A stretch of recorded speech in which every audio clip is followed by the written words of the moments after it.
Brad.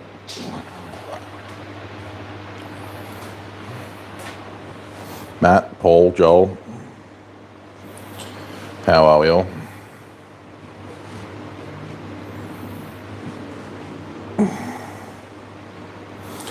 Haven't got my jalopy fixed yet. Hey, James. Hey, Brandon. How you going? It goes. Give me 2 minutes. I'm just going to...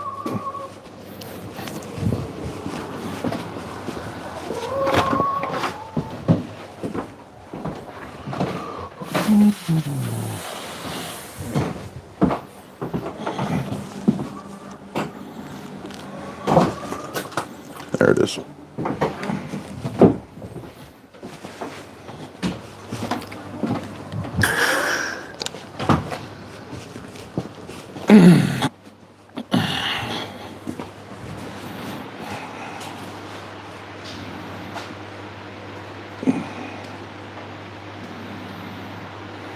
Cheers, Ryan. Morning, Alpha Forge, Wombat. Damascus solid guitar slide. Yeah, sure, totally. Morning, Wiley. Sean, okay. Morning, Wayne.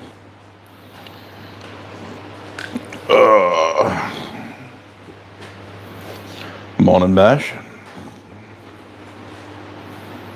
Oh, cool. Well, welcome to the channel, Grim Reaper.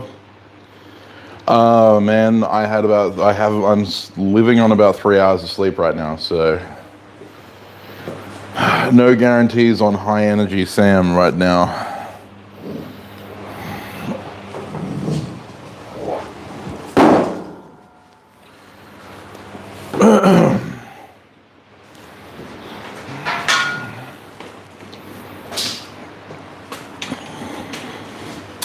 And I don't know what I'm making today.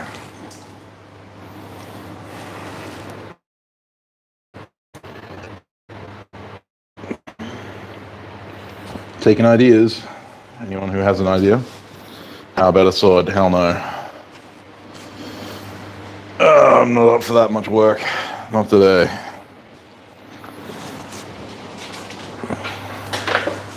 What is this off?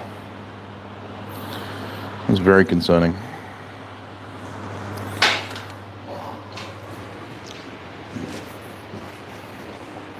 Bad.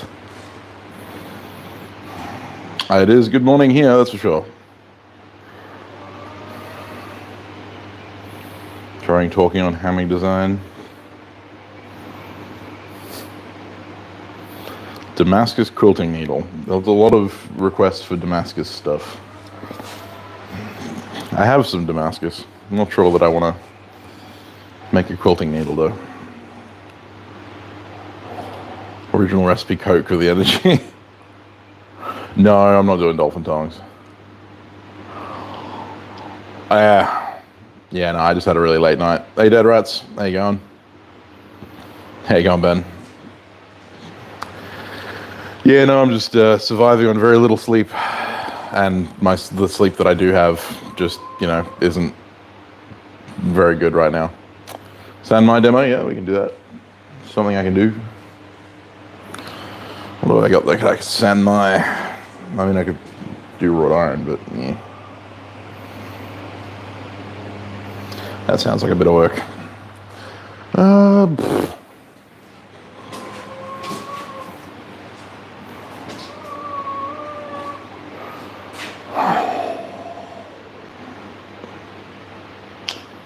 So, how about tongs? Yeah, well, I do plan on making a set of tongs this week or next week, somewhere around there.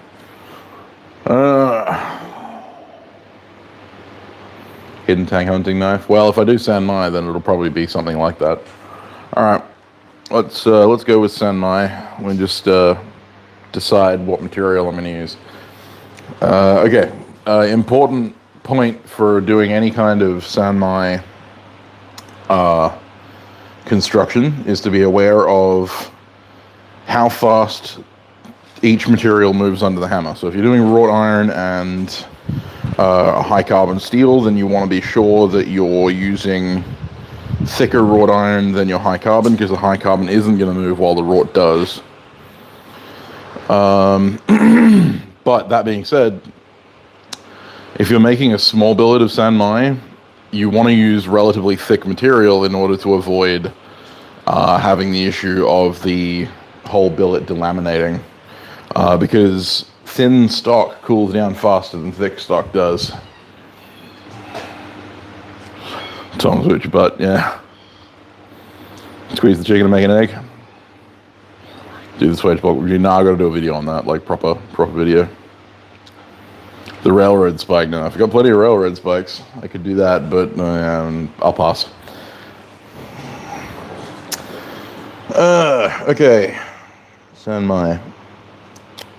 What am I San Maiing? I have plenty of steel. Just a decision on what kind of San Mai I want to make.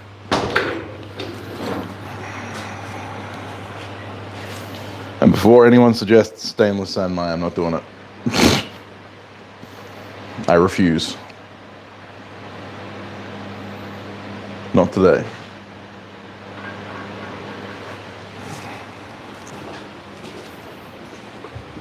You had a real question? Do I use flux? It depends on what I'm doing. The mic sounds bassy. Yeah, well, I mean, it is bassy. It's my voice. 1080 core, 5920 clad.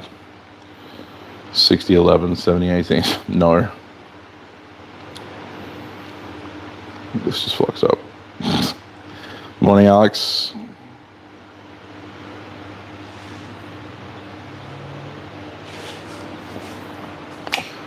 Yeah, it will depend on what I'm doing as far as San Mai goes, but most of the time, if I'm doing San Mai, I will use flux purely because I'm lazy.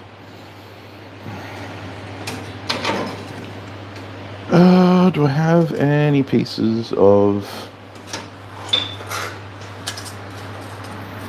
See, that's 32, and this stuff is 35. That's really annoying. Stock prep, it's important.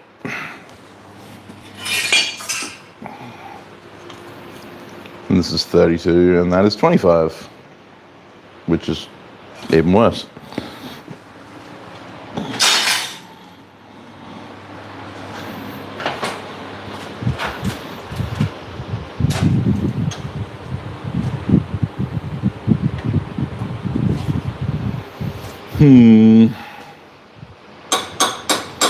Why do I never have anything that's the same fucking size? No. Quick tip for anyone who's getting into blacksmithing: buy stuff that's the same friggin' size.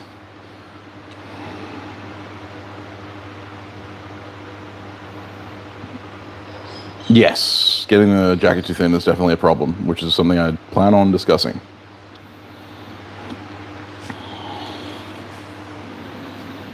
How weldy. Morning, Metalman. Okay, well, I have this random offcut of 15 and 20 that was lying around. And if I zip a 1/4 inch off the sides, then I can make it 25 mil, which will then mean that I can use quarter inch, 1 inch mild steel, which I have plenty of. So I just need to zip a line down this one.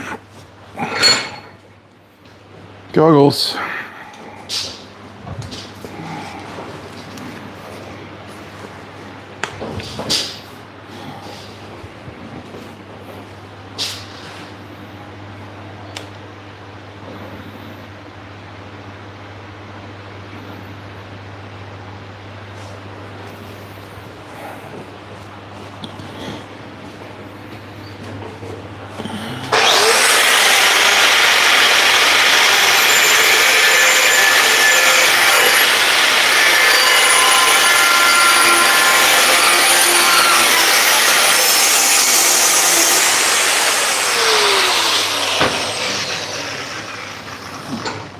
There we go. And I'll just move this foundry. Whoops.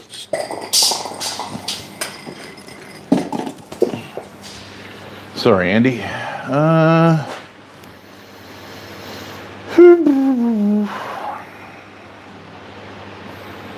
Just grinder things.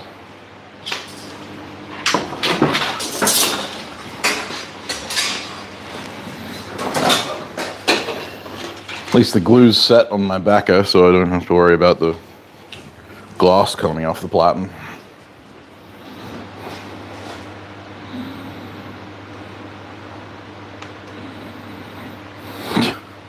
Sorry about that, Randy. Morning, Chris.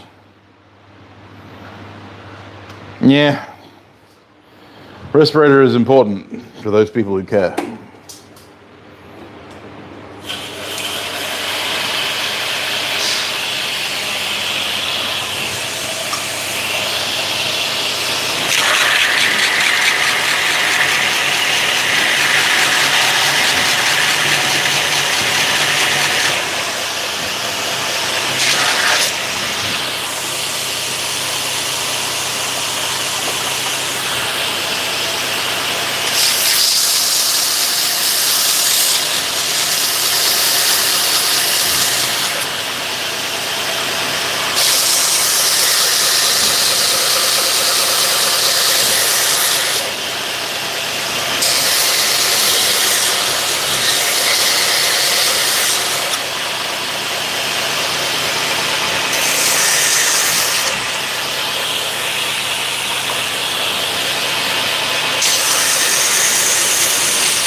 This is very much do as I say and not as I do.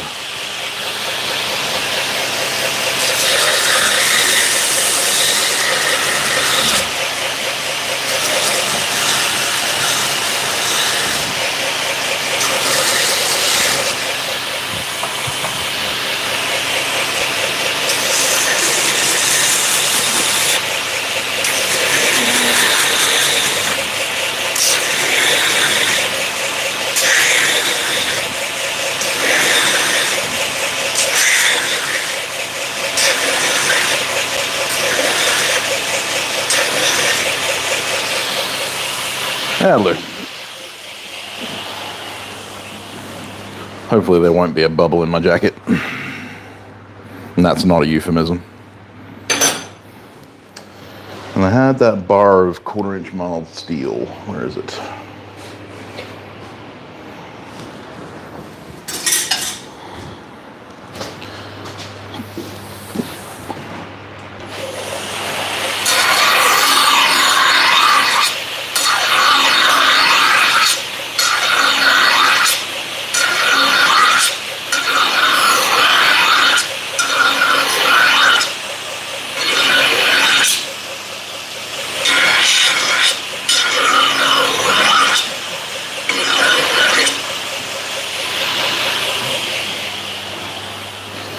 Just cleaned off one side of that so that when I cut it. See you, Pete.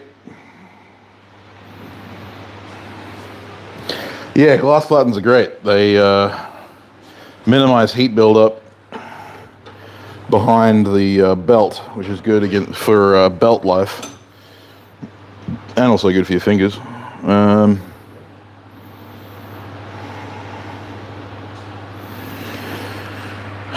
They also reduce wear over time from, belt contact, obviously.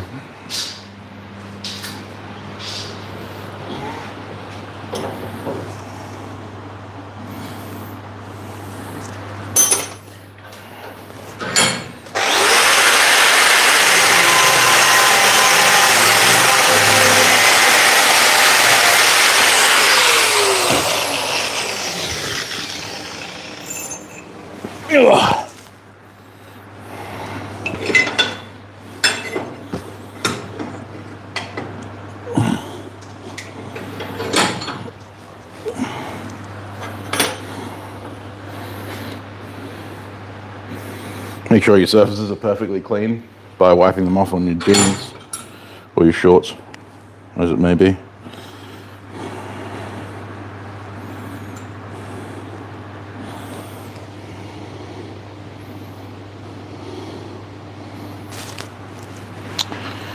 It would be helpful if I had a clamp. Be helpful if I had a brain.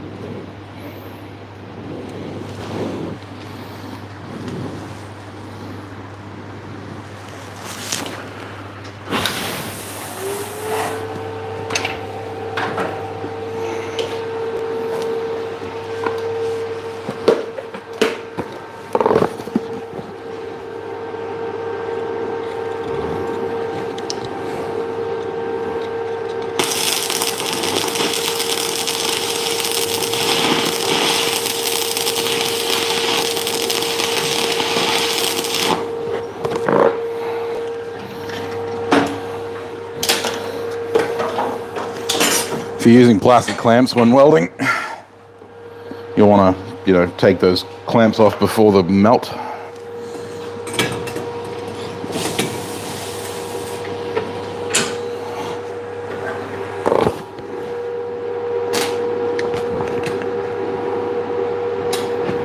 Come on.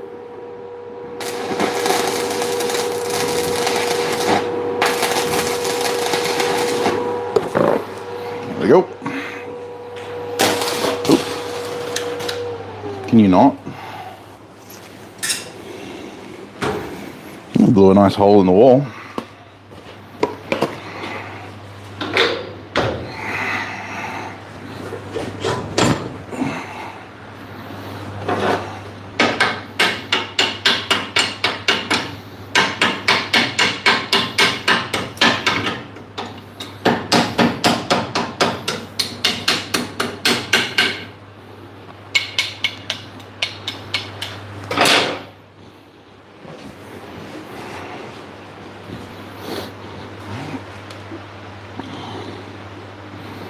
Never let the wheel go full giggle button. Fair enough. Yeah, it's a ceramic borosilicate glass. It's basically Pyrex.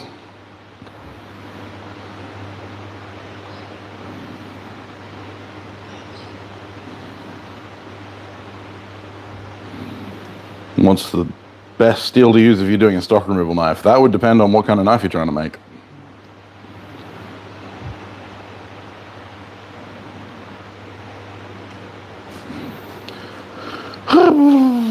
Yeah, our outlets actually make sense. I understand that that's weird looking to you, Ben. Anyway, got it tacked up. 2 pieces of 6mm mild steel on the either side of a piece of 15 and 20. It's 3.2, oh no, 2.5, but I've ground off probably about, about 2 mil, so it's probably 2.3 at this point. But that's okay, doesn't really matter. And yes, it's on the original parent bar, which makes it easier to hold on to.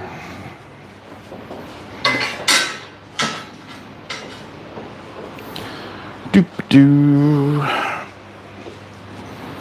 Broke my clicker the other day, so I have to use a lighter to light my blowtorch, which feels like I'm a caveman.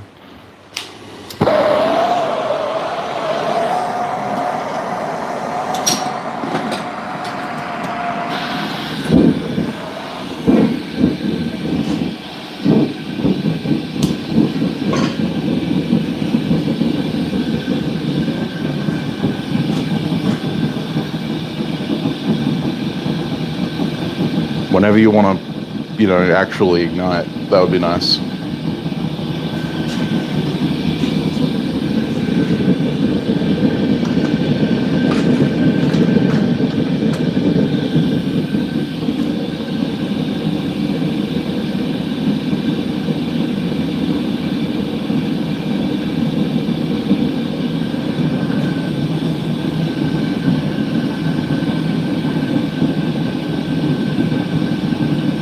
When you're ready.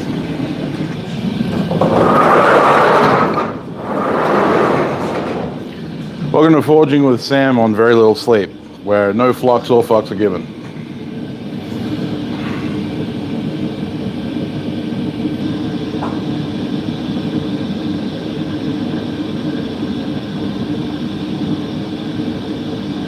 What am I making? I'm making a piece of San Mai.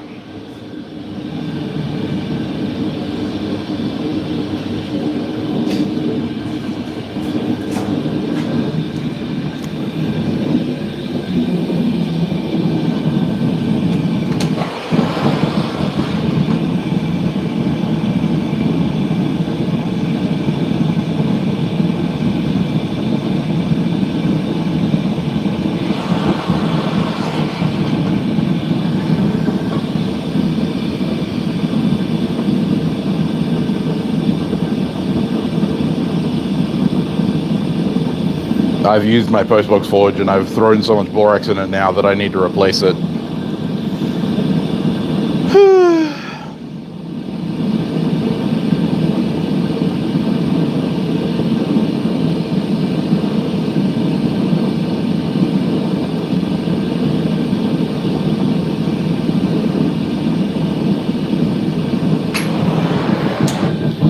It made for a good proof of concept.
Hey cat, how you going?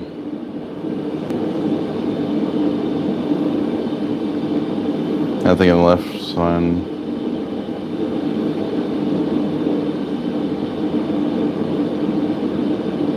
Oh, you mean the plate of steel with the knife shapes lasered out of it? That's exactly what it is, funnily enough.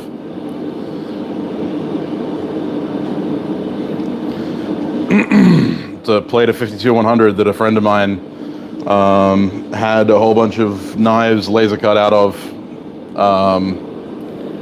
for his work. For his, like, he does stock removal.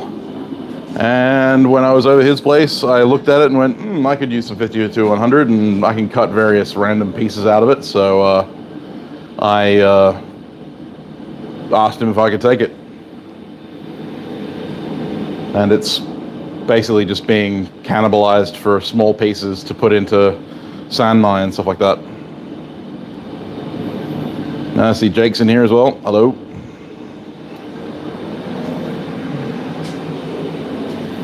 But no, the laser cut knives were not mine.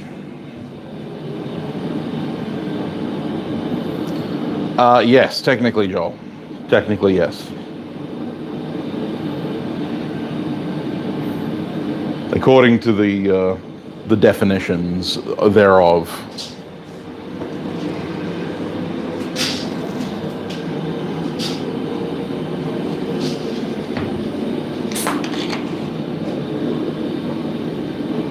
Hey, Corey. You challenge me to a sheath off. You're gonna win.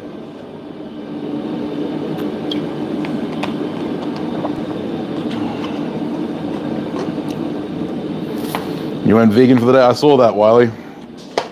The profiles look great, man. You planning on tapering those tangs, given that you've folded them? Thoughts? No, that's scabbers.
The advantage using 6mm stock on this is that it'll hold its heat a little bit better. Normally I'd have 6.6 and 6, but we'll see how this 6.6 and 2 does.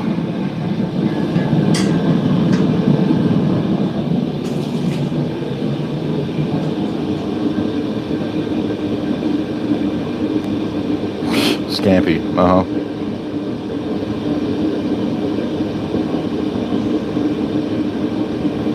14 pounds in 2 months. Nice, man. That's awesome.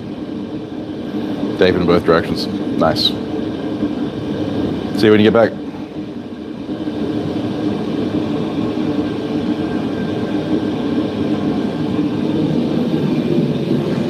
Josh, I see you there. Low red heat, applying flux.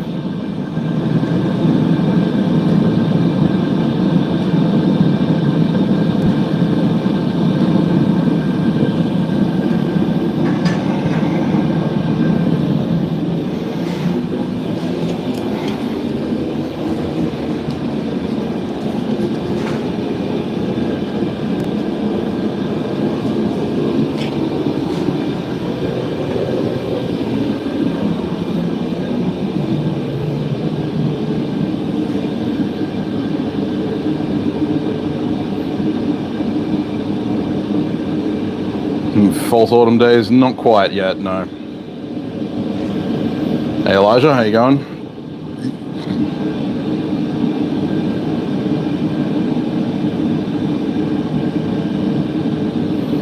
Where do I get my flux? From Bunnings.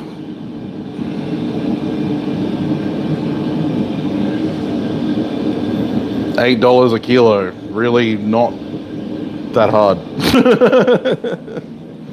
We're better off than others. It's just glitz green borax, sold by the kilo in the cleaning aisle of Bunnings.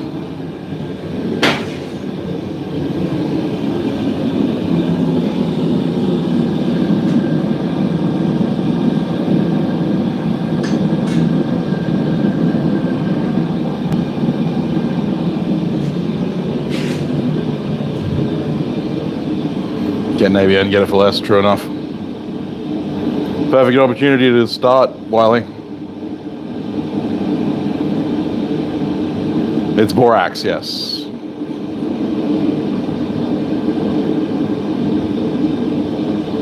Get my flux from Jared, not yet.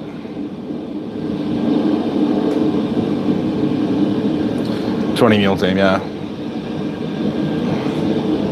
The songs for the Forgecast, yeah, well, it's a Forgecast competition. The main two prizes are a 2.5 pound rounding hammer from Plain Old Iron, courtesy of Creative Man. The second prize is a bar of San Mai, which is funny given what I'm doing today, of either 1020 nickel and 1084 or 304 stainless nickel and 1020 and 1084. And then we have a third prize for the most inventive set of tongs. That is a set of handle blocks, stabilized wood handle blocks from Otway Fiddleback, sorry. Mr. Ryan Casey.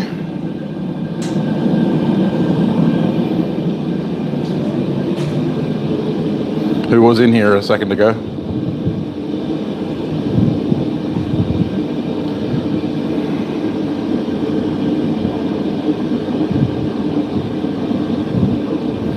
Making a piece of San Mai, Warren.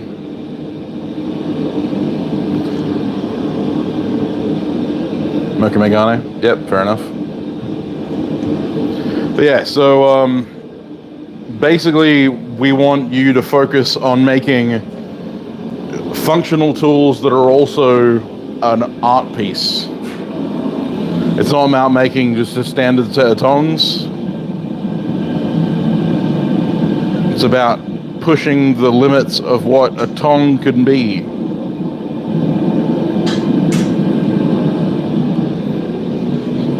Now, of course, if you've never made tongs before and you want to just try making a set of tongs, then go for it. That's also valid. And don't think that you don't have a chance. You could get a lot of people that end up not entering because they don't want to, and you might be one of the only 3 people that actually put in an entry, in which case you'll win. I mean, I would be very upset if that was the case, but it's still a valid way to win.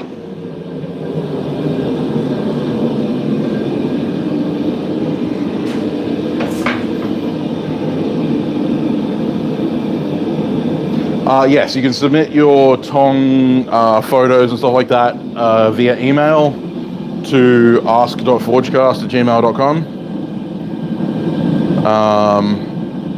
That is also a way to submit. But if you're going to submit them on Instagram,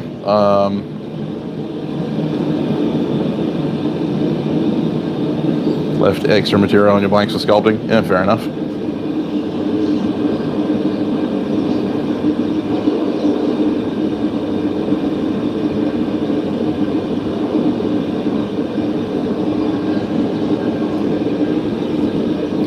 Yes, the Stephen Bradbury method of winning competitions. Pretty much. I mean, the last Forgecast competition we had quite a few entries. Quite a few people did some amazing work and actually put a lot of effort in, which was really good to see.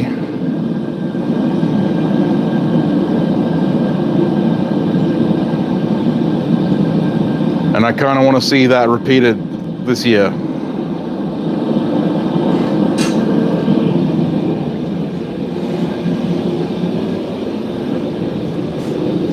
I'm all about the participation. I want to see literally everyone giving it a shot.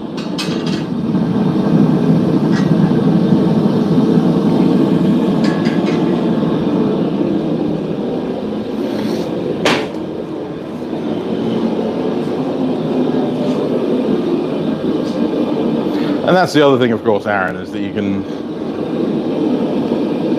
I trade my winnings for a Sandtown English Scotland hammer? Unfortunately not, Sean.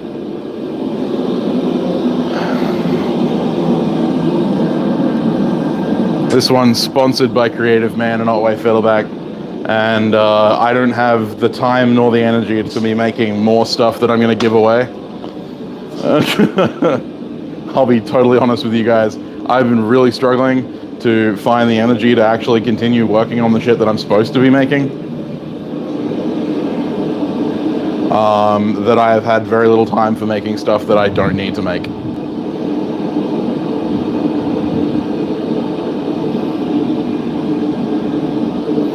For an apron, well, I'll keep that in mind, Randy, for the next time we host a Forgecast competition. There will be another competition on our live show on the 54th episode, which will be taking the place of this live stream on the Saturday. Not sure whose channel it's going to be on. It probably will be on Alex's, but I'll talk to him about being on mine. And yeah, we'll see where it goes from there, but yeah, we're going to be hosting another competition there.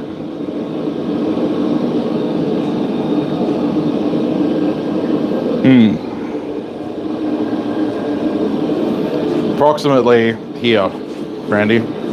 Relatively high on the chest.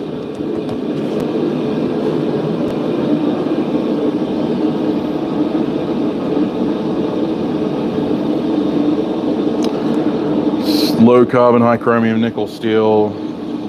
No wild ass streams to make a pattern welder steel for other stuff other than knives, so no need heat treat. Okay, so one of the things you've got to remember is that a lot of the pattern difference that happens in Damascus happens after heat treat.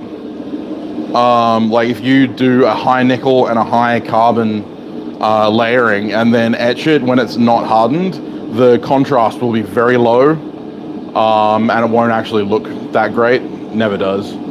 If you want high contrast, you need to heat treat it. Sorry.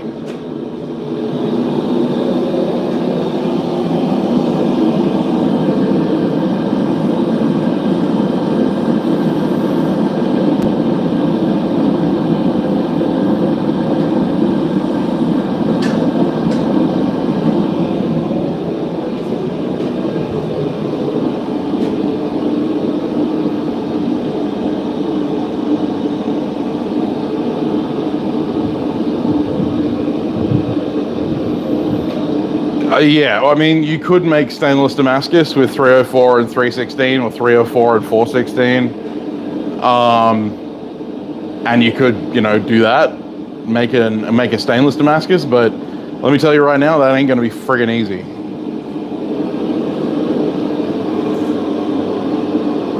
Hey, Davos. It still sucks, yes.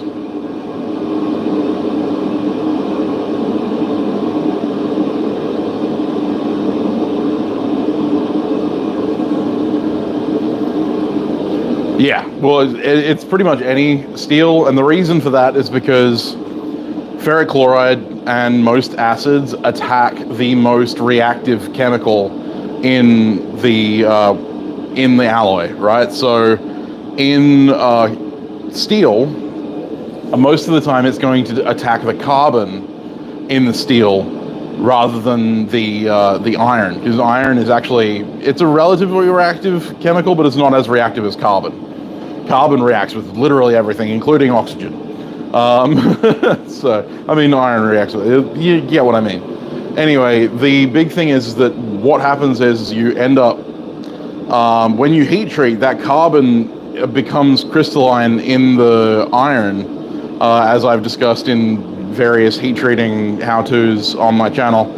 And the end of the day, what that means is that the carbon is no longer free to be attacked by the acid, or it is linked to the iron so hard that it attacks both at the same time, which is why high carbon steels tend to etch dark and fast, whereas steels that have a lot of nickel in them, once the carbon and iron are linked together, are less reactive, and the nickel performs a shield. So yeah. Do you still have to heat treat wrought? No, wrought iron isn't normally heat treatable, although you will find that there are some pieces of wrought that will have minor elements of high carbon in them, or like alloy banding in them, because wrought iron is not uniform at all. And so heat treating, you may find that there'll be a little bit more contrast, but a lot of the time the pattern in wrought comes from the acid attacking the silica and the various detritus in the layers to give you the appearance of contrast, but actually what it's just doing is getting rid of all of the impurities.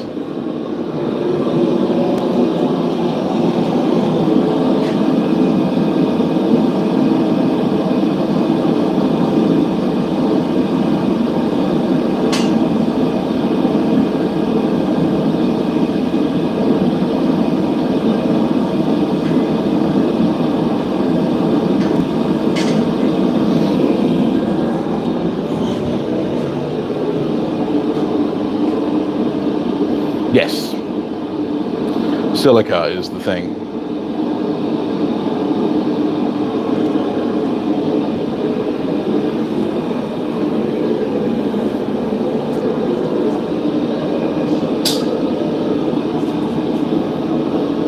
Yeah, exactly, Randy. Like, you're trying to eat away the impurities to provide the texture. Yeah, wrought is more texturally contrasting than visually contrasting.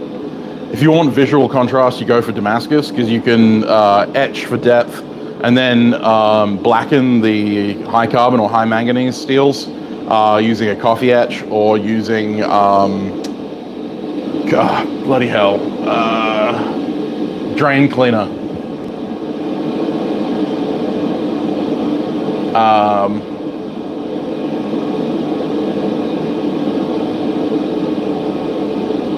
Sodium hydroxide. Hydrochloric acid is actually probably not the best steel acid to use on steel. It's actually relatively low. It's low effect.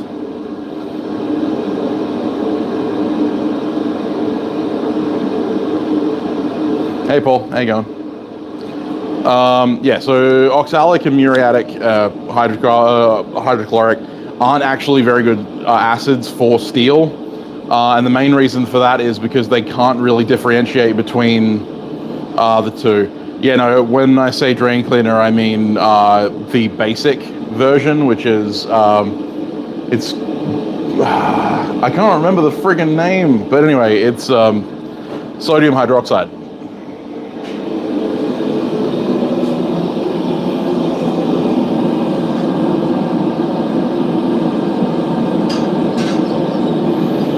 Hydrochloric acid isn't going to provide you any kind of contrast, for sure. White vinegar will do the job. It tends to be less even, and it also tends to be less darkening than anything else. Caustic soda. There we go. Thank you, Wiley. Holy crap. Took me a while there.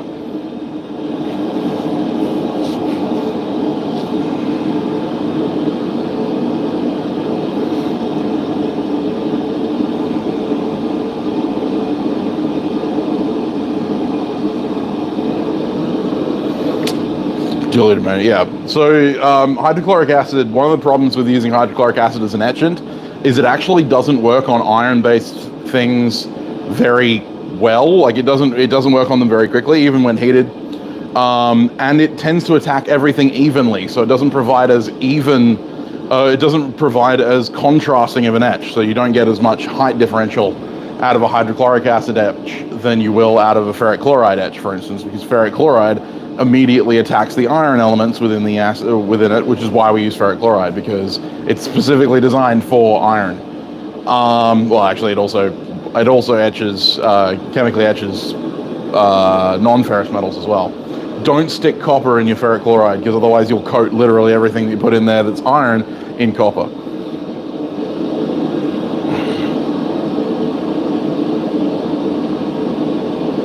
Yeah, that's a cool idea, Casey. No, Corey, I should say. Yep, I reckon that'd be cool.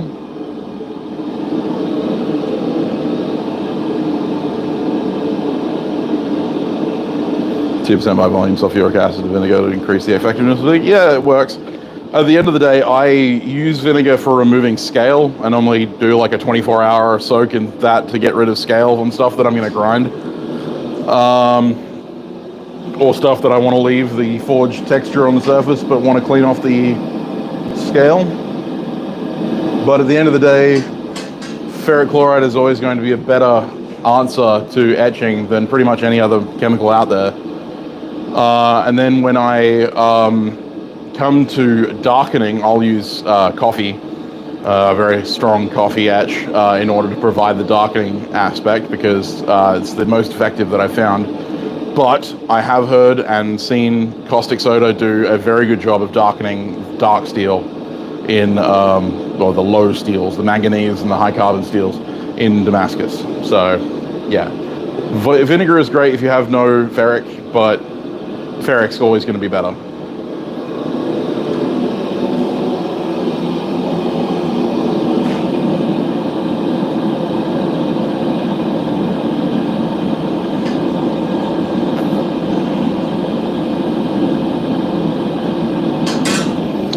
Alright, let's see if I can make this thing weld.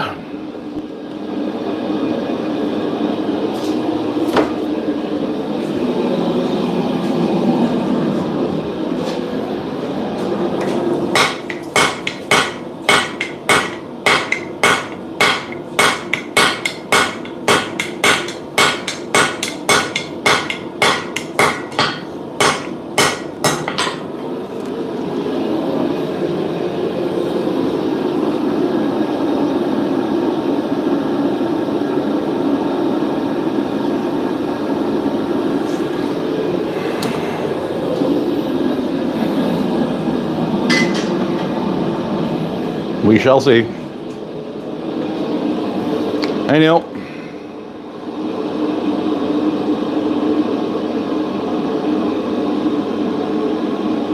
Vinegar is better on spinach. This is true. Yeah, homemade ferric will never match up to store-bought.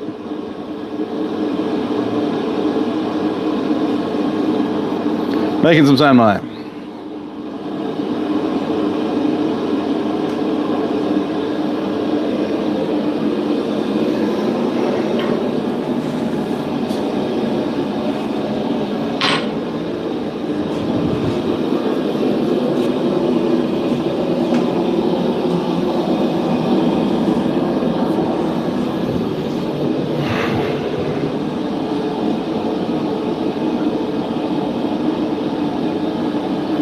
I had no idea when I started, Caitlin. I was too tired to make up my mind.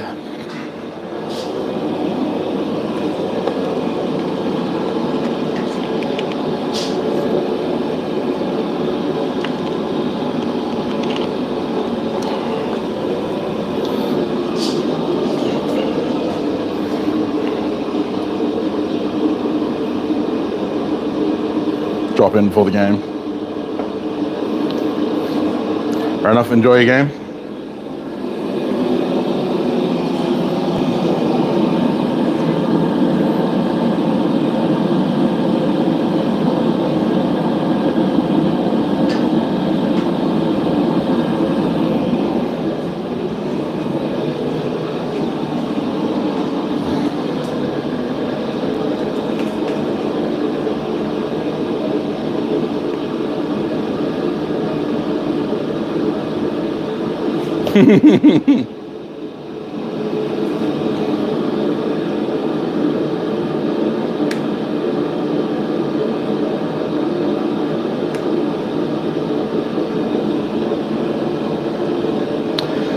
Yes and no, Metal Man. A lot of the time it ends up being that you just don't have... you end up with crud in your mix that isn't pure Fe2Cl.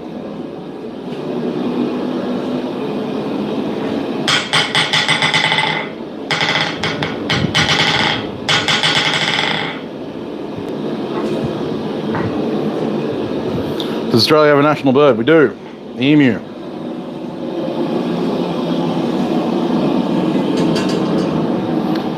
And each state has its own national bird as well. West Australia has the black swan. South Australia has the magpie-looking thing. I can't remember what it's called.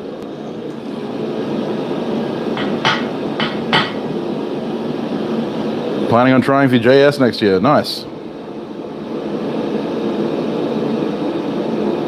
Have you already been a member for 3 years?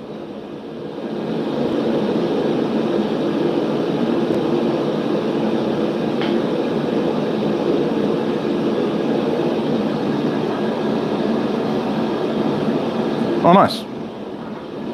Me too. Emu songs would be weird. Yes, they would.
You got stabby poked by a stabby pokey thing? Surprise. Well, it's not about your current skill level, Randy. It's about where you're going to be in 3 years. That would be cool, Caitlin. It's my plan to be there for next year.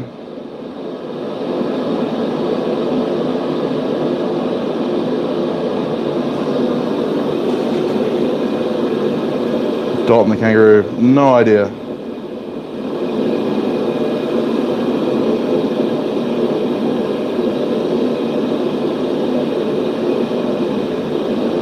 Yeah, well, that's also true, Wiley, yeah. When's your Roo showing up? Never.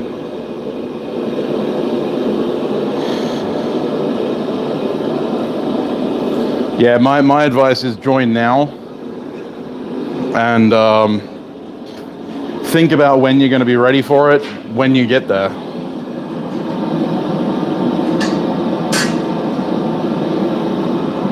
There's no point in holding yourself to a standard that you're not going to have to meet for 3 years.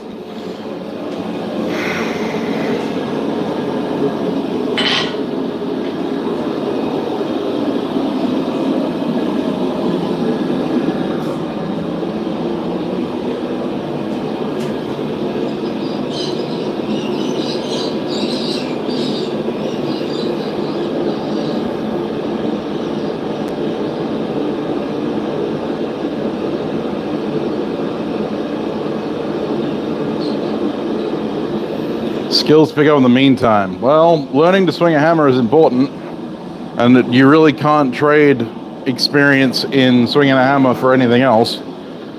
But if you're really interested, you know, do some carpentry, bang some nails into stuff. It'll at least teach you how to coordinate a hammer.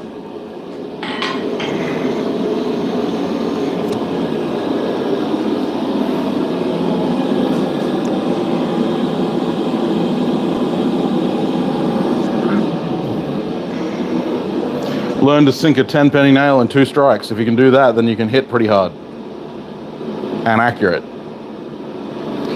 Yeah, sorry, Sean. You're a little bit older than me. There you go, Lauren.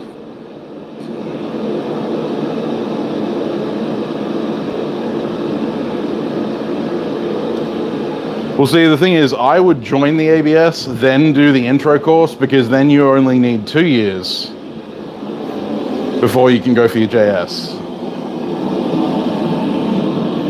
And do the intro course at either the New England School of Metalwork when they're hosting it, or at the at the James Black, Arkansas training grounds.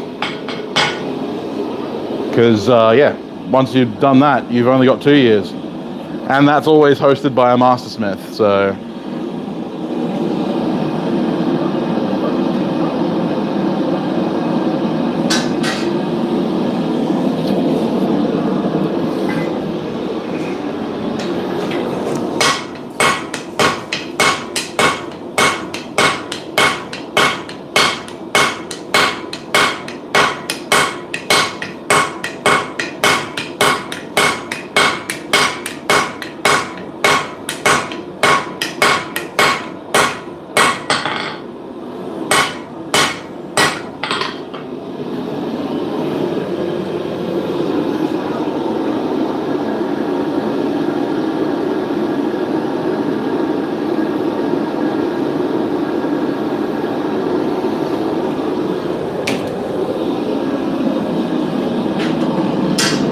You'll notice I'm bouncing the billet on the anvil, and that's to prevent the anvil from sucking away too much heat while I'm welding.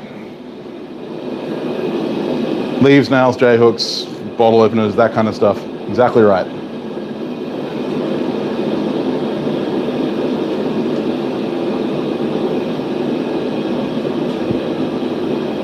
Well, I mean, if you know who Peter Johnson is and you want to learn how to design, you already know where you need to go. Buy Peter Johnson's books. As far as knife design goes, basically there's nothing new under the sun. So take your notes from what already exists.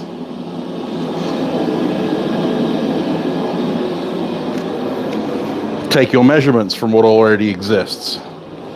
Find knives that you find comfortable or find useful, and take notes from those.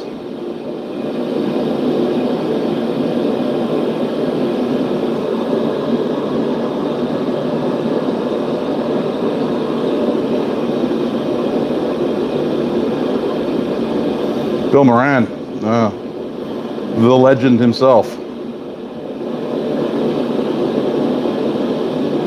I am 29, that is correct.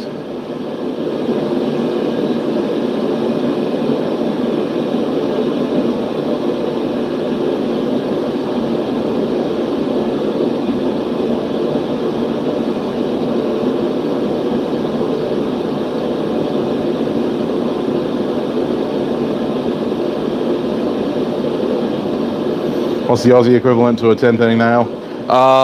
Like 100 mil by 6 flathead. I think that's about right. Maybe it's 125. Whatever, big nail. Learn to drive big nails. It's always useful.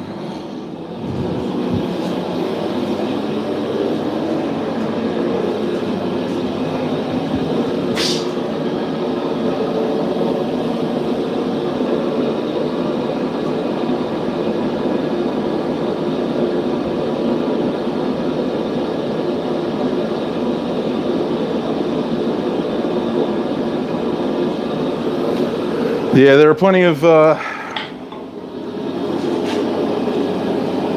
master smiths out there. You just got to find them.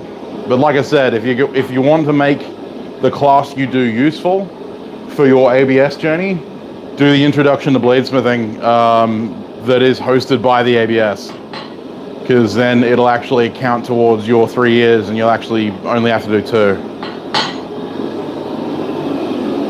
But if you have the chance to study under any mastersmith, do it, because every mastersmith has a different technique, every mastersmith has a different idea of what should and shouldn't be done, and each mastersmith will have a different way of getting to the same location, and you might find that one way works better for you than the other. The only way you'll know is to learn.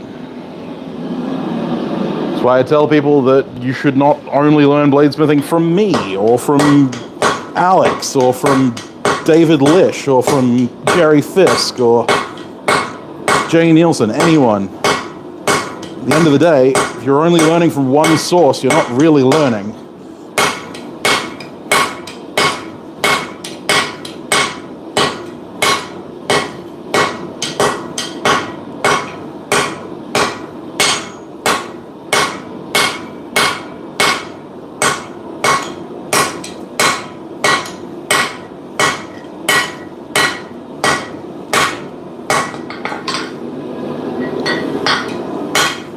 Pretty sure that's welded at this point.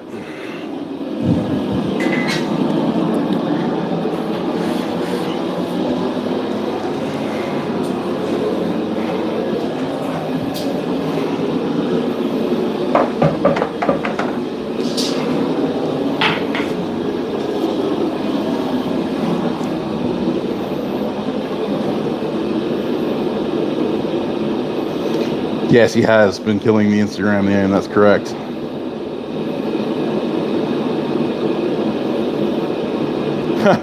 You don't have to learn it all immediately. We all start at different stages. Just don't hold yourself to the account of 35-year-old blacksmiths.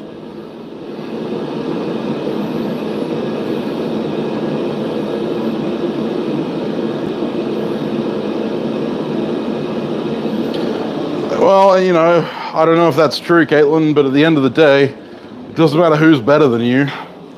We're all on our own journey.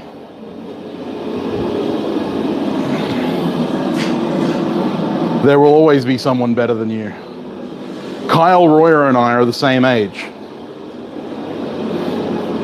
Right? Like, you can have the inferiority against me, but then look at Kyle's work, and he and I are the same age. So, yeah. How do you think I feel?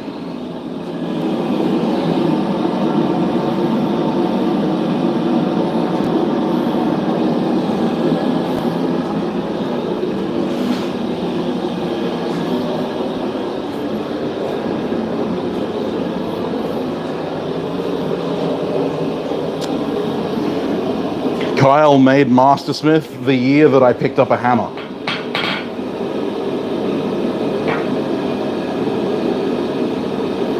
No, I didn't start at the same time. Like I said, he made Mastersmith the year I picked up a hammer. If I was to estimate my worth by age, it would be pointless, because by that point he'd had, well, I don't know, how old was I when I picked it up? Like 21, 22, somewhere around there. He'd already had 7 years, 8 years, 9 years experience on me. That being said, in the journey that I've had so far, I am now as far along in my career as Kyle was when he made Mastersmith. But does that mean that I'm any worse of a smith than he is? No. It just means that I'm traveling along the same path a little slower. Doesn't mean I'm worse or better. Just different.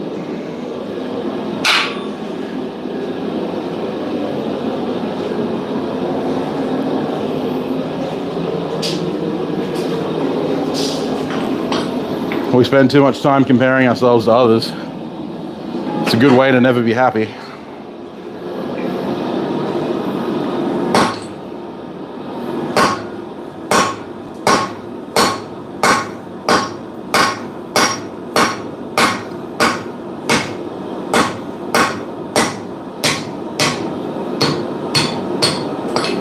Okay, obviously it wasn't fully welded because that split pretty badly.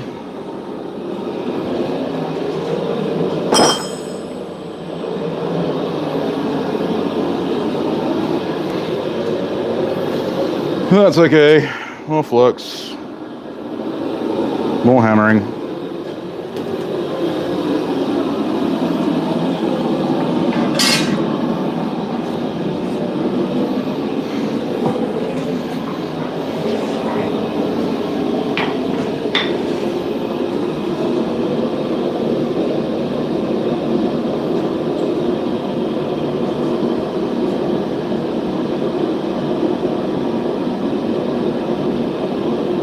No, happy birthday, Lauren.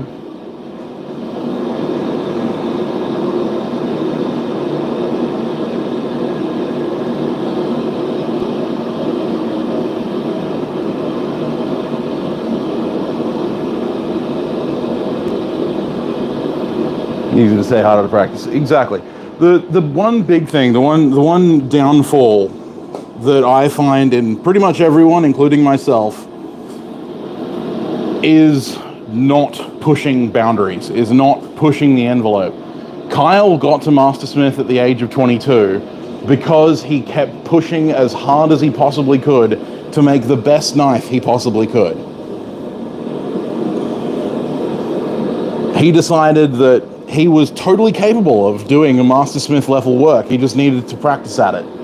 My problem was that for the first 5 years of my career, I basically spent most of my time faffing about doing exactly the same thing over and over again and expecting a different result.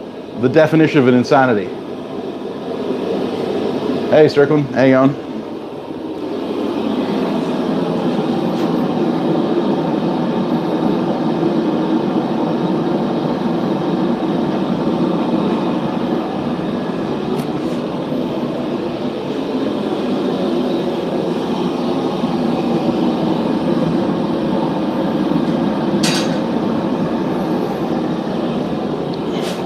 It's only been in the last couple of years that I've actually started to push myself to try and improve. And even then, I'm not really pushing the envelope too hard. I'm still lazy.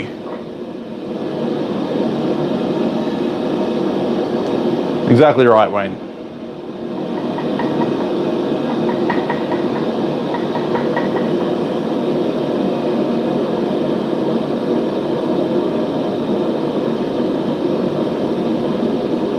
I have no idea. It's a design feature added by Hans at Charming Hollow Forge. It's a thing he does. I don't mind it.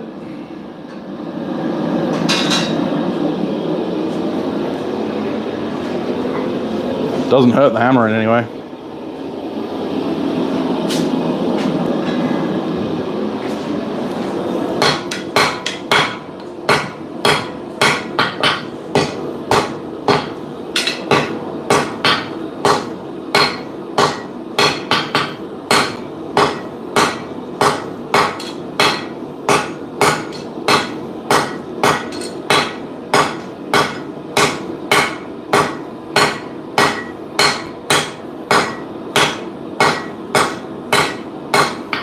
Keeping your core centered is one of those things that takes a lot of practice.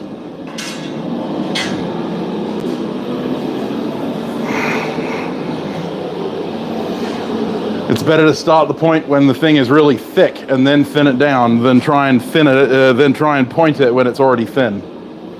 Because that way you'll just warp the core off every time, without fail. Oh, Jesus, someone just dropped $50. Black Collar Ironworks. Thank you so much, man. You're not here, okay. Well, I appreciate you not being here. That's how you make an entrance. I am stupidly tired, Damascus.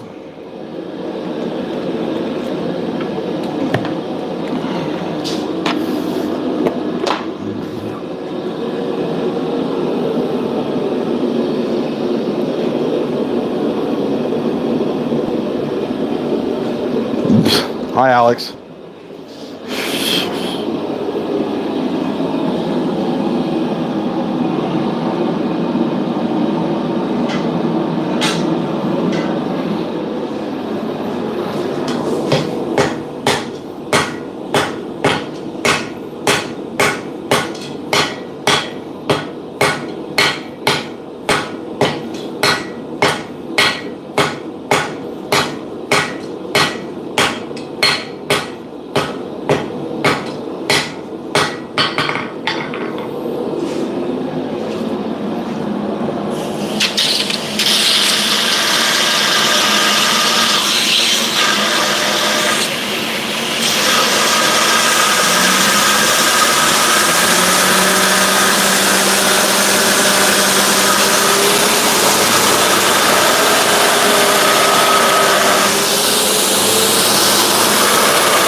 Fix that little D-lam. For Caitlin purposes, you all saw me put my goggles on for that.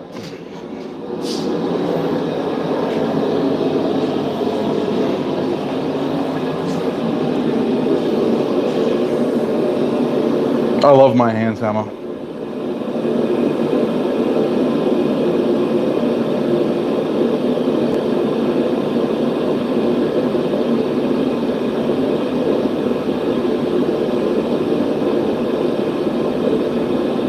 I have Black Rifle coffee. I have a 5-pound bag of Black Rifle coffee. I just didn't drink any coffee this morning because I was running late for the stream.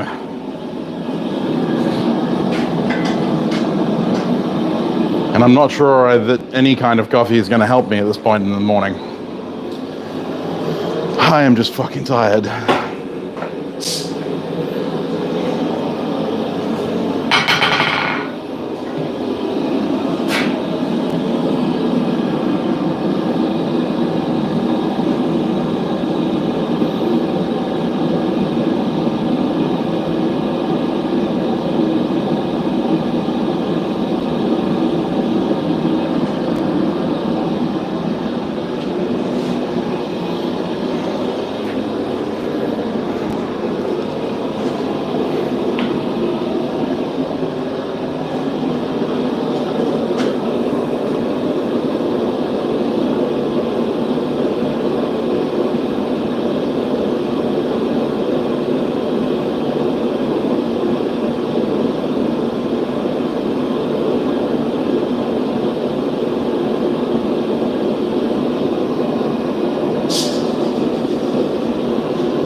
Yeah, I can imagine that would be true, Neil.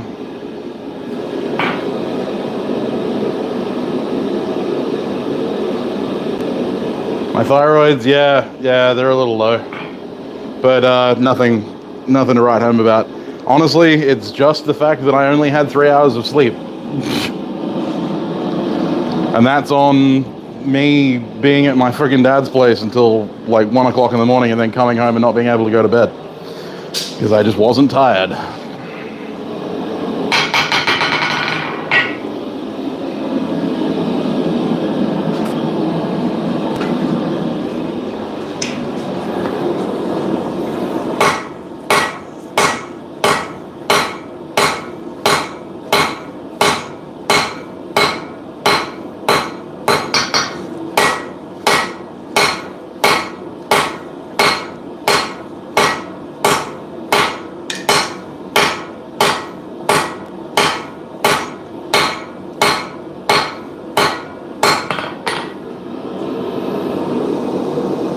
Make sure you work your steel evenly. Keep that core centered.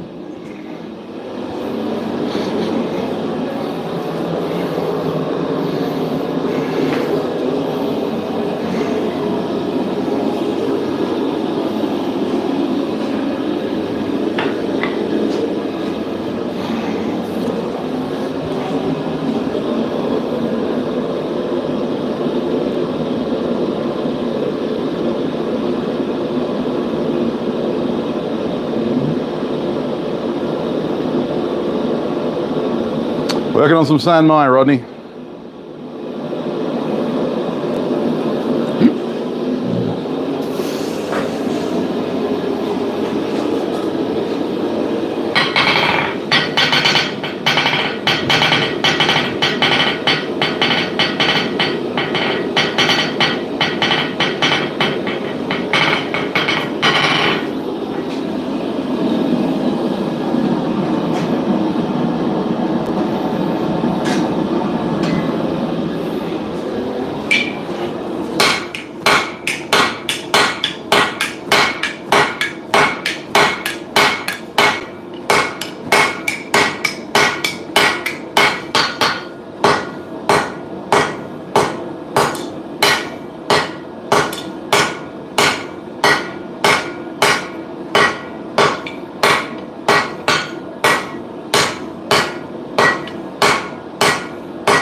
I'm just constantly watching that core, making sure it's staying where I want it to be.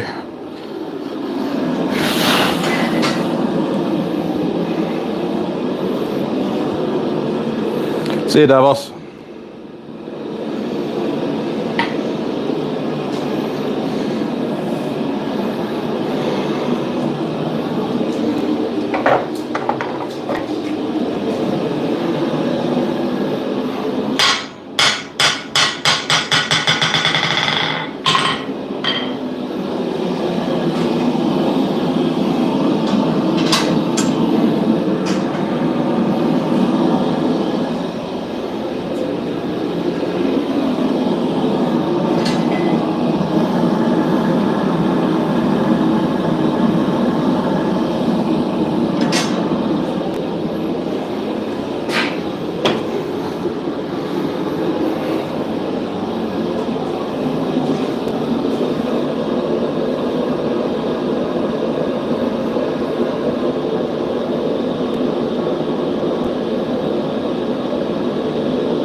Yeah, I know that, Randy. It's all good, man. You want a straight peen though, don't you?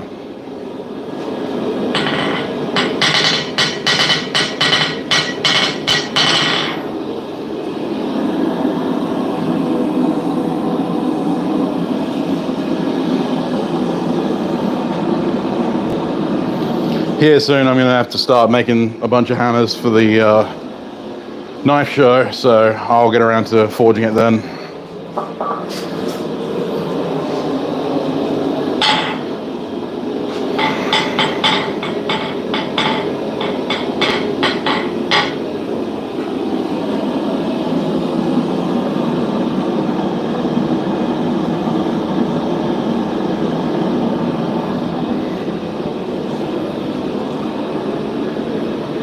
See you later, Neil.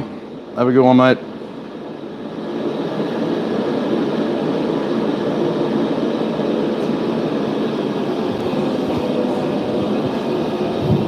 Anything super fancy? Not particularly, no.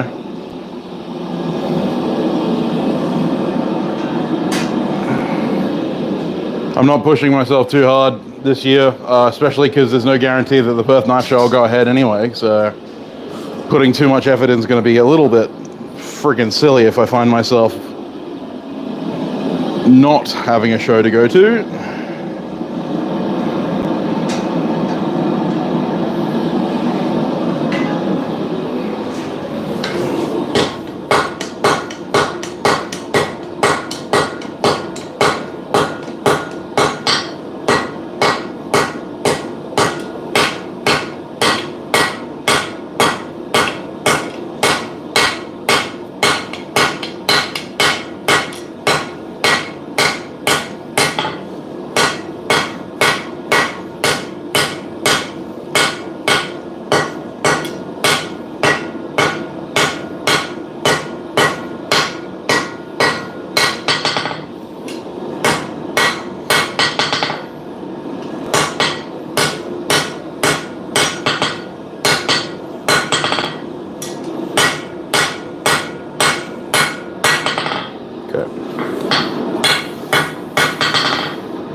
Do one more drawing out pass, then I'll knock in the tang and I'll be done, basically.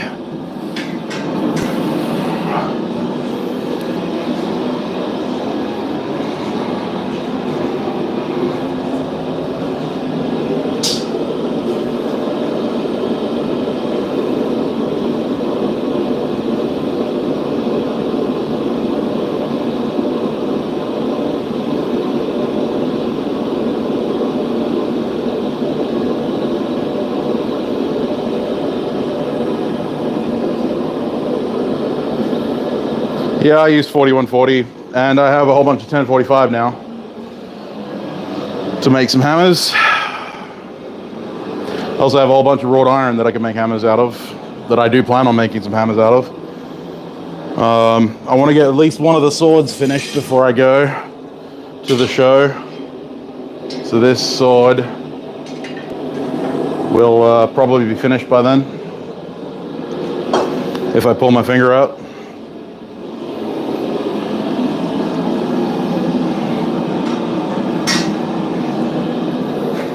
A 240 layer ladder pattern Damascus sword. The fittings are going to be the thing that takes me the most amount of time, so it'll really depend on whether I get my finger out to start designing and engraving the fittings. It'd help if I forged them too.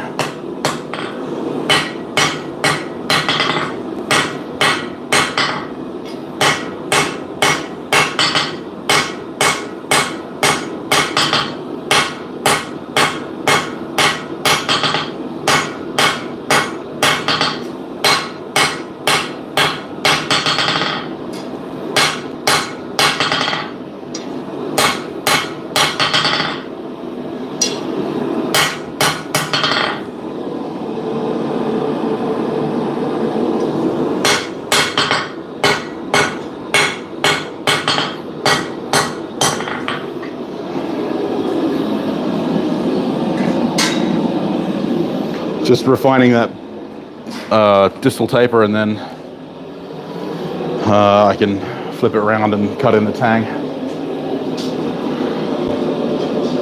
It's in June.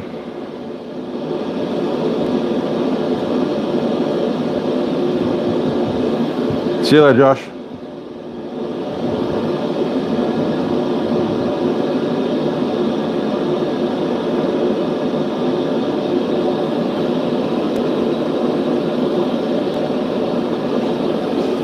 Yeah, I'm a big fan of my English cutlass hammer. I plan on having a couple made for the show. And if they don't sell at the show, or if the show doesn't go ahead, they'll be up on my Etsy store. So if you're interested in getting an English cutlass hammer, you may have the opportunity in some point in the near future. I should also have a couple more of these forged out by then. The good old hex hawks.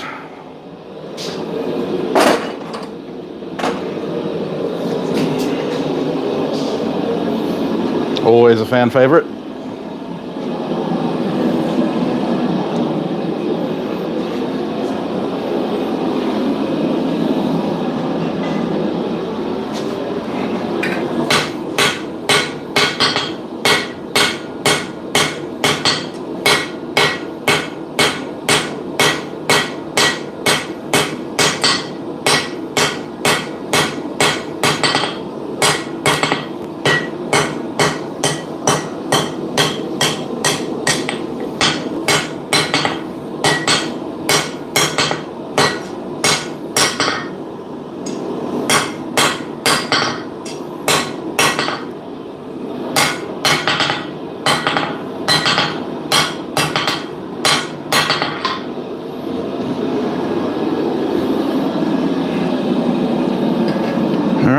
See if I can set some shoulders without having my guillotine tool, because I haven't bought any more guillotine tool frames because I haven't had the money or the time. But I do plan on stocking a few more soon, depending on how much my vehicle repairs are going to cost me. I know how much the window is going to cost me, or has cost me already, but need to go in for a service and got to replace the water pump. Burnt pot pies, thank you so much for $10.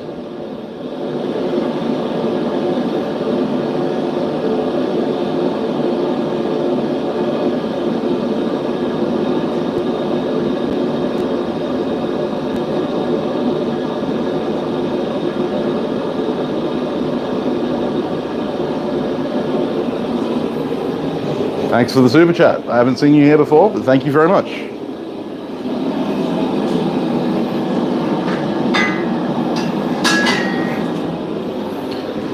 Okay.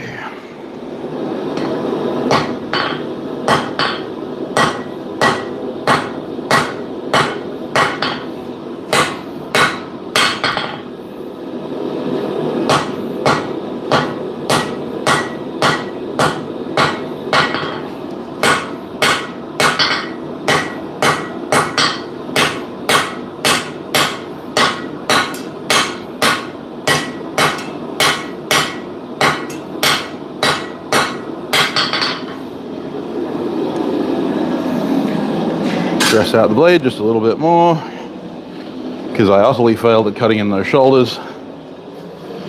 And then I will cut it off the bar and draw out the tank.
My core's gone off center. I need to fix it.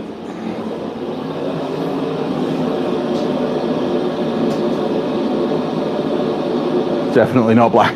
Okay. All right, now it's making more sense. Fair enough. Okay, you got me.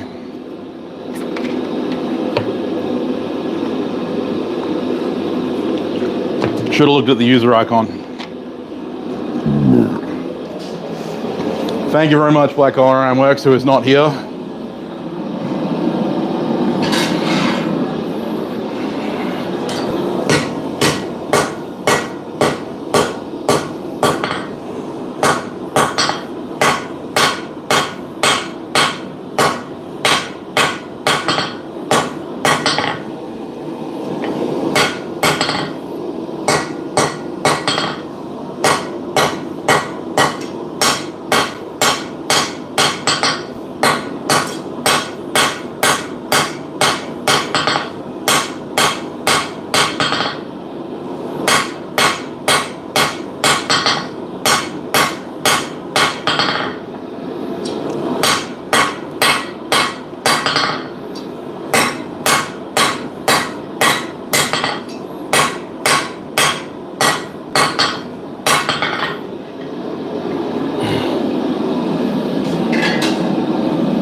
sand mine, such a bitch.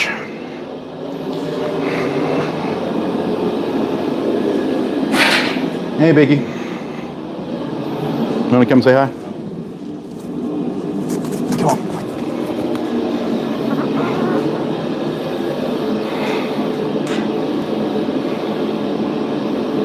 See you later, Andy. What?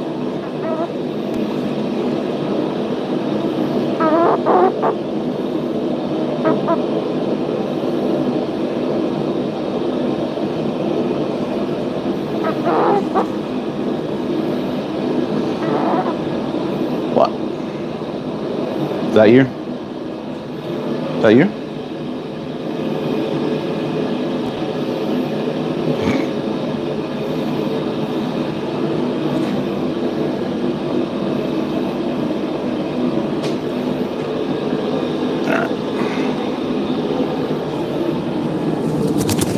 There you go. Off you go.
All right.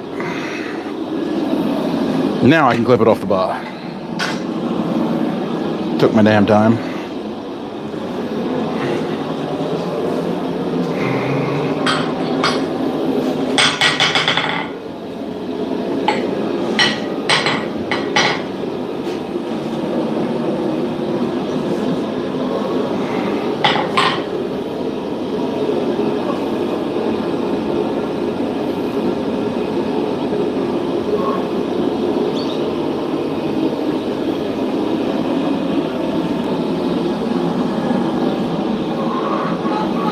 That's a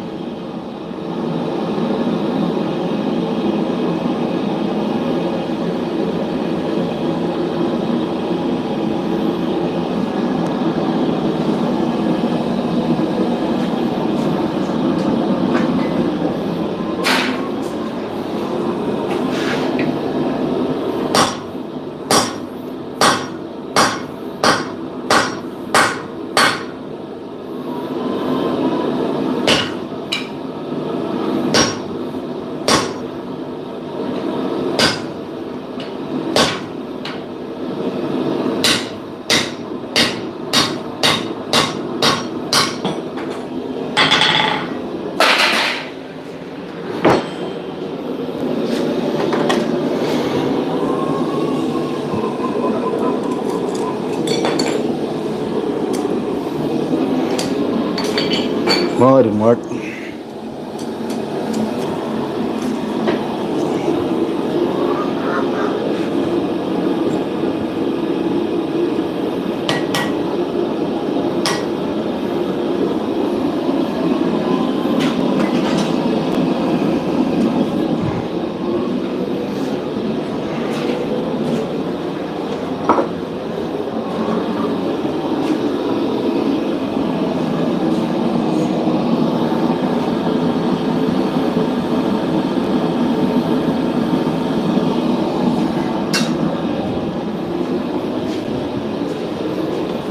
Borax is not food, Biggie. Come on.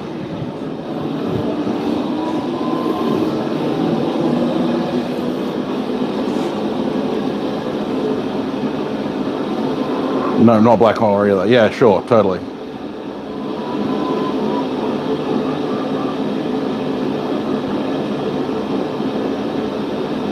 You're worried about burning out the carbon with too many heats. Yeah, potentially. I run a pretty neutral flame, which means that it's unlikely that I'm losing that much carbon in the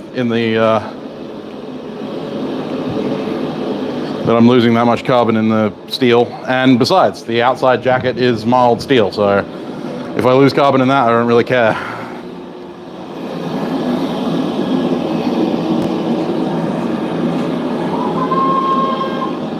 Yes, Jan.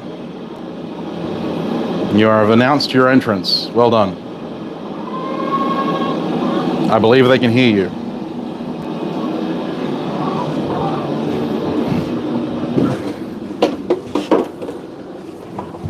Come here. You want to make a noise? You can come and visit.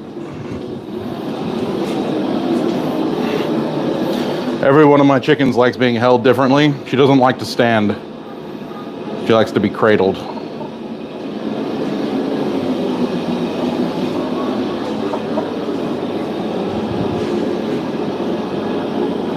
Don't you, Jan? Uh-huh. Do you want to stand on the anvil? There you go.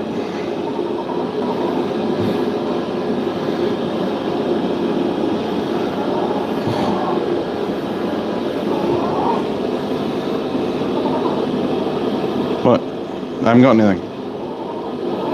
Alright, come on.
Just making doubly sure that back end was welded.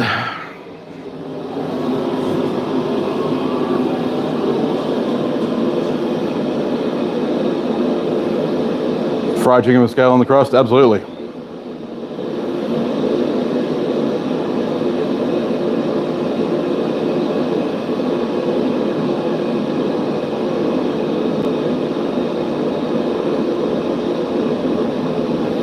You know a guy who makes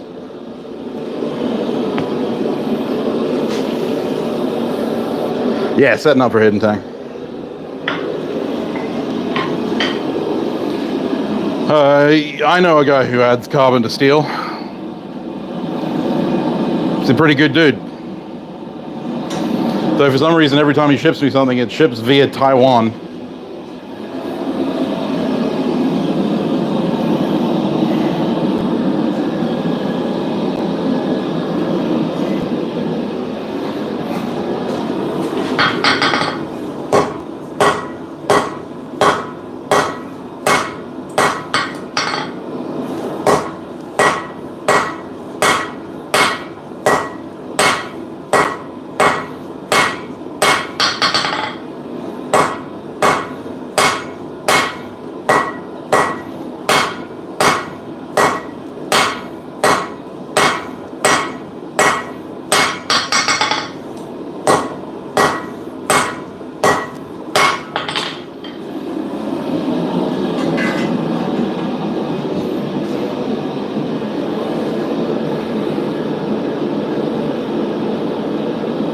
Hey, Bobby.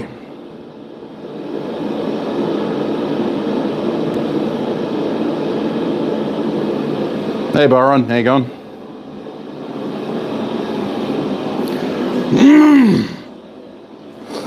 How long have we been going for? Hour and 38. Yeah, that's not too bad.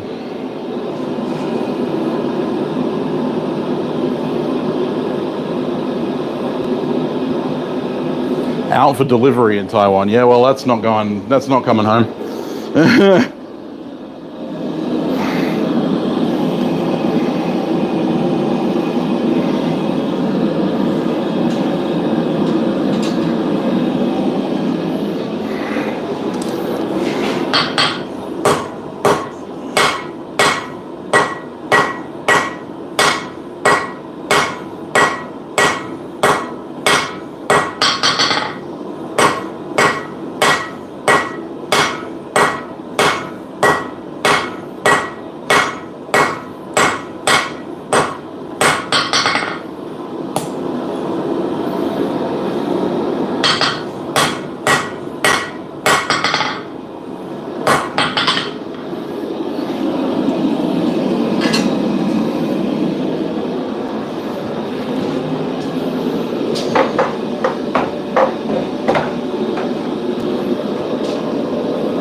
Thank you very much. Yeah, it's crazy that it's already been 2 years.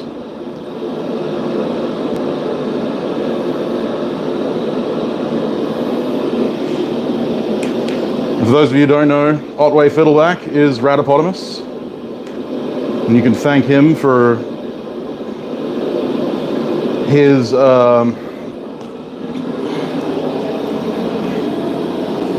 very generous donation to the Forge Cast competition.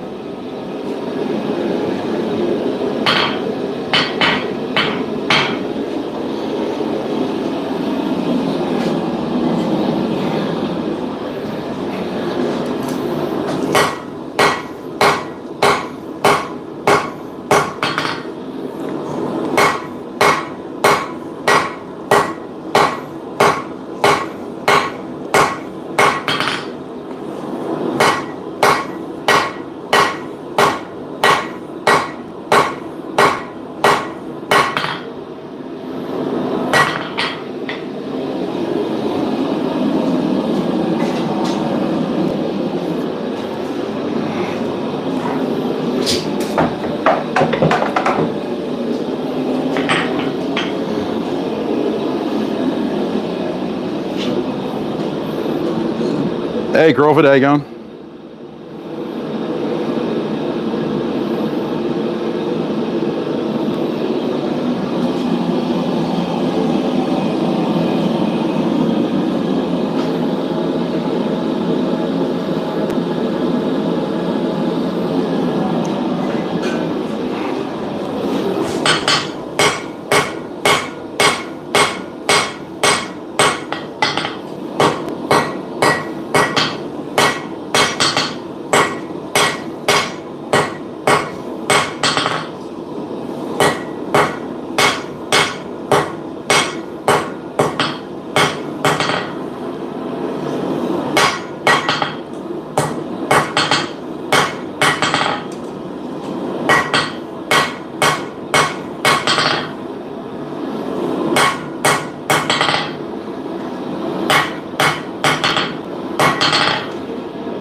And that's pretty much it.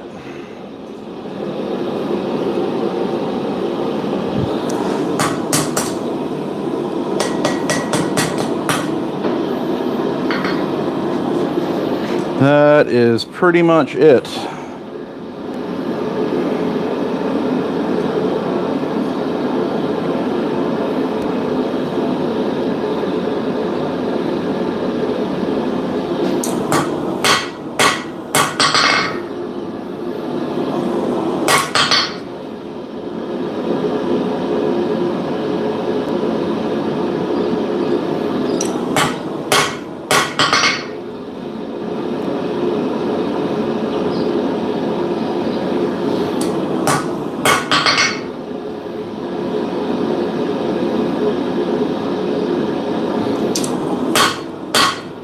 Great thing about working mild steel sand mine is that I can kind of work it cold without worrying too much about cracking it.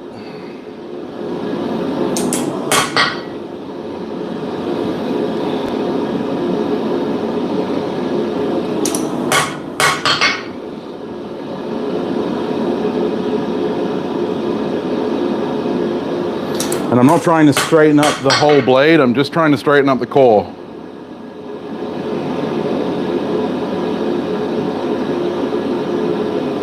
That is the key.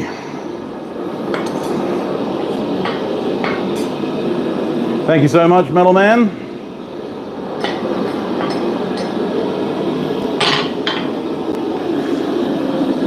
And I think there was another one before that. I'll go and check it now. Clang. Sorry about that.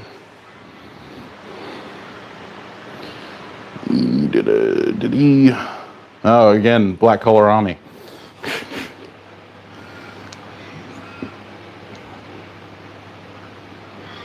The Alex dude is okay as well, yeah. I mean, he's the one you're like delivering a screw press to.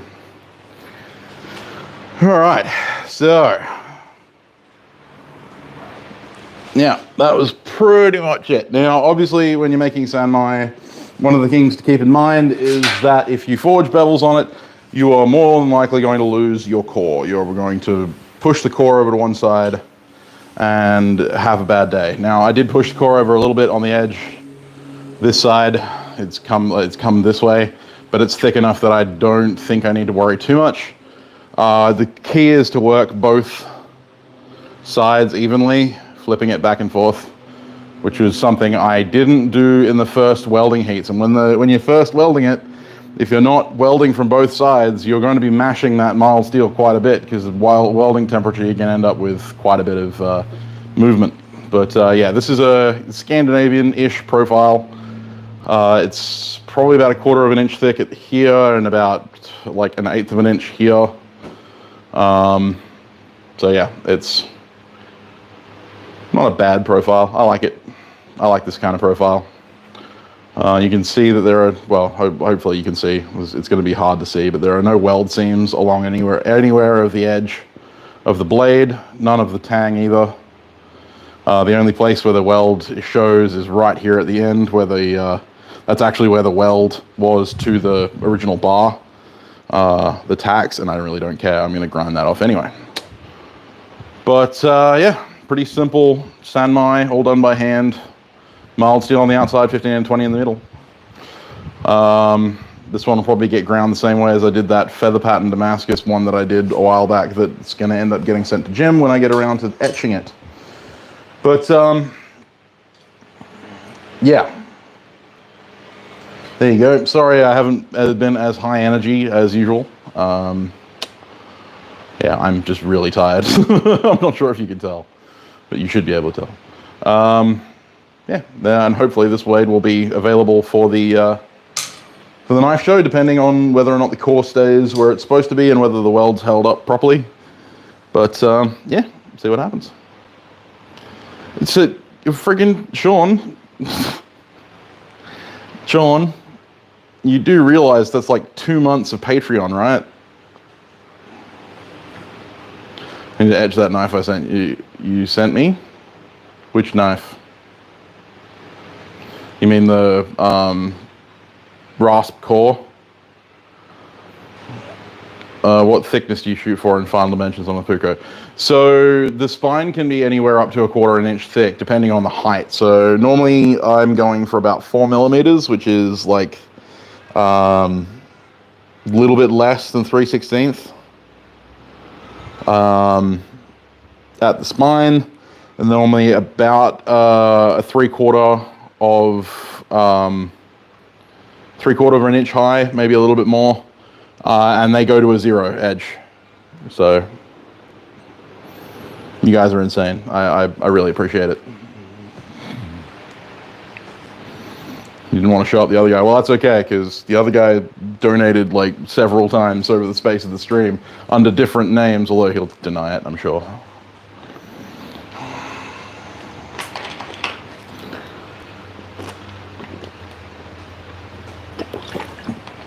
Job is getting fixed on Wednesday. I had to track down a distributor that was willing to sell me a we do have Outbacks, it's terrible.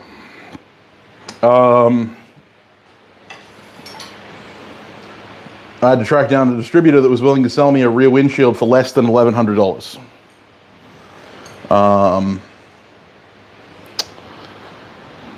Yeah, over here in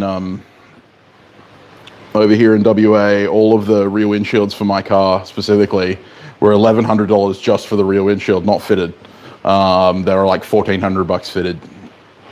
But I found someone over in the eastern states that was selling one privately for like $300. So, yeah.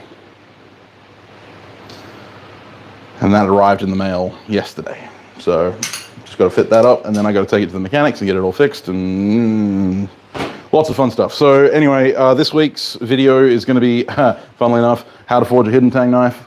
I'm going to be doing 2 in the one video because I've already covered a lot of the techniques that I use in the full tang knife video, which if you haven't already seen it, go and watch it. I forged this full tang harpoon pointed fighter, hunter, whatever you want to call.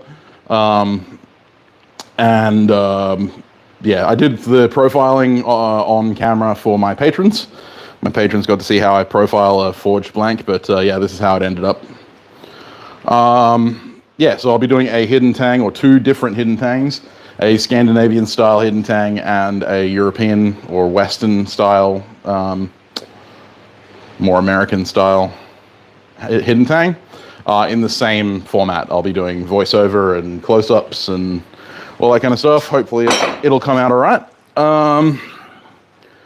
Yeah, I'd like to say a huge thank you to my patrons and all the people who supported me on stream today for keeping me going and making it evil, making it, yeah, what does it fight? Poverty, exactly right. For making it possible for me to continue making this kind of content, even when I'm tired as hell. I always enjoy being out here, and despite the fact that I may sound a little bit less than enthused, it's honestly fun to always see you guys in the chat and stuff like that. I wouldn't do this if I didn't want to, so thank you very much. Hopefully you learned something. If you didn't, then I'm sorry. You can hit the dislike button if you want, but if you did learn something and you want to learn more from me, then make sure to hit that subscribe button. If you want to help support the channel, you can join my Patreon, which is linked down below. If you want to donate to me that's not in form of super chat, where YouTube takes 45% of it, you can donate to me through PayPal. It's also linked down in the description below, thanks to a couple of people that have asked me to do that. I also have an Etsy store where I got a number of knives available, including some Sloyd knives that haven't sold yet, and a couple of blacksmith knives and stuff like that.